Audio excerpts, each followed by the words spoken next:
It's that time of the year when Samsung is back with its premium smartphones. Earlier this year, it launched the Galaxy S smartphones, then it launched the Galaxy Book laptops, and now it has come up with two new foldable smartphones. The new smartphones, the Galaxy Z Flip 4 and Z Fold 4, succeed last year's model. Of course, there are some notable changes. The most important change here is that it comes with an upgraded processor. It comes with Snapdragon 8 Plus Gen 1 chipset, and I have spent some time with these smartphones. I'm at the Galaxy Unpacked event where it just showed us the smartphone for a very brief period. We will be talking about what to expect from the smartphone and briefly to talk about their design. So let's start with the Galaxy Fold 4, which is the MVP, which is the most valuable player in Samsung's smartphone portfolio. So if you look at the design, the Galaxy Fold 4 retains the same old folding form factor, but of course there are some changes. Firstly, you will notice that the Fold 4 is much lighter than its predecessor. See, if you haven't used the Fold 4, you will realize that these phones are a little overwhelming at first, because firstly, they have a bigger screen. If you use them in a folded form factor, the phone is a little thicker and sometimes they're heavy than your traditional smartphones. So that's what Samsung is trying to improve this year. First, it has claimed that the phones are much lighter than the old Gen Fold 3 smartphones. It is roughly 265 grams, which is roughly 10 grams lighter than the Fold 3 smartphone from last year. Again, the bezels are also a little thinner and the hinge mechanism is improved.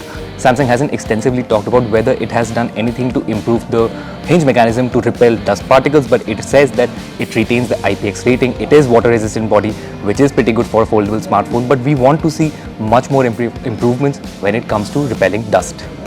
In terms of display, the Galaxy Z Fold 4 retains the same size, but of course there are some changes. The aspect ratio is much wider, so it may help users watch content on the smartphones more vividly. Then we come to the refresh rate. There's still 120 Hz refresh rate, but Samsung this year is adding adaptive refresh rate that can go up to 1 Hz refresh rate.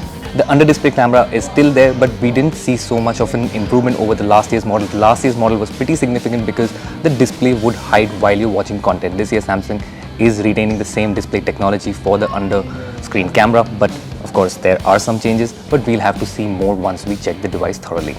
Speaking of the processor, as we mentioned, the smartphone comes with Snapdragon 8 Plus Gen 1 chipset, which does offer some boost over the existing Snapdragon 8 Gen 1 chipset. But yeah, Samsung has been talking about its processing capabilities only in terms of camera, but in terms of performance boost, we have to see what the smartphone is actually capable of. Gaming wise, it should be also able to retain and maintain some performance boost that we saw in the last year's model and the models before. But what can be expected is that the ratio of the screen of the games that we see on screen, whether they are optimized for this smartphone. In terms of camera, we don't know much, but then the primary camera is seeing very big upgrades. It comes with a 50 megapixel camera now instead of a 12 megapixel camera that we saw on last year's smartphone. Again, Samsung is adding some features as well. There's night photography. So what it basically does is that it captures more light and you get a sharper and a more colorful image for low lighting photography. Video wise, it should also offer some boost, but we'll have to check once we have the smartphone with us. But the big thing that Samsung did mention this year is that the battery. It did mention that there is a bigger battery unit and you get 10% more battery life than the previous gen model. But of course, Galaxy foldable smartphones usually come with a not so big battery unit because technically we are seeing 3 displays which needs to be powered up at the same time. Again, like the Snapdragon 8 series chipset, they also consume a lot of power. Sometimes we have also noticed heating issues, so it'll be interesting to see how Samsung has optimized the performance while not increasing the battery capacity significantly. So whether it will give a good battery backup, only time will tell. So overall, the Galaxy Z Fold phone does look pretty interesting because it comes with a slimmer body. It does feel a little lighter in your hands, but again, consumers want to see what is improving in terms of the hinge mechanism because that's where the money lies. If the phone gets some dust particle and it gets damaged in that process, then it will be a big problem. But then Samsung does claim that the hinge mechanism is improving. It is a water repellent body, as we mentioned, so it's gonna be an interesting ride. But speaking of the Galaxy Fold smartphone, we also have its sibling, which is the Galaxy Z Flip 4. It obviously has a smaller form factor and it feels more like a traditional smartphone, and its clamshell form factor is again a very tiny one. I don't see a lot of changes in that department, but of course Samsung is saying that it is improving its camera department. In terms of camera, the Galaxy Z Flip 4 is again getting some improvement in terms of feature. It is adding the night photography, which will capture more light to offer you a more colorful photo and a sharper image even in low light. But the company hasn't said much about the hinge mechanism, which will be again a talking point for this smartphone. Apart from that, the Galaxy Z Flip 3 from last year came with a very small battery unit, so Samsung has mentioned that this year they are improving the battery technology to a certain amount. Obviously, we couldn't test it in our brief timing, so we'll have to see what will. Samsung is adding is faster charging capabilities, not on just the Z Flip 4, but also on the Z Fold smartphone.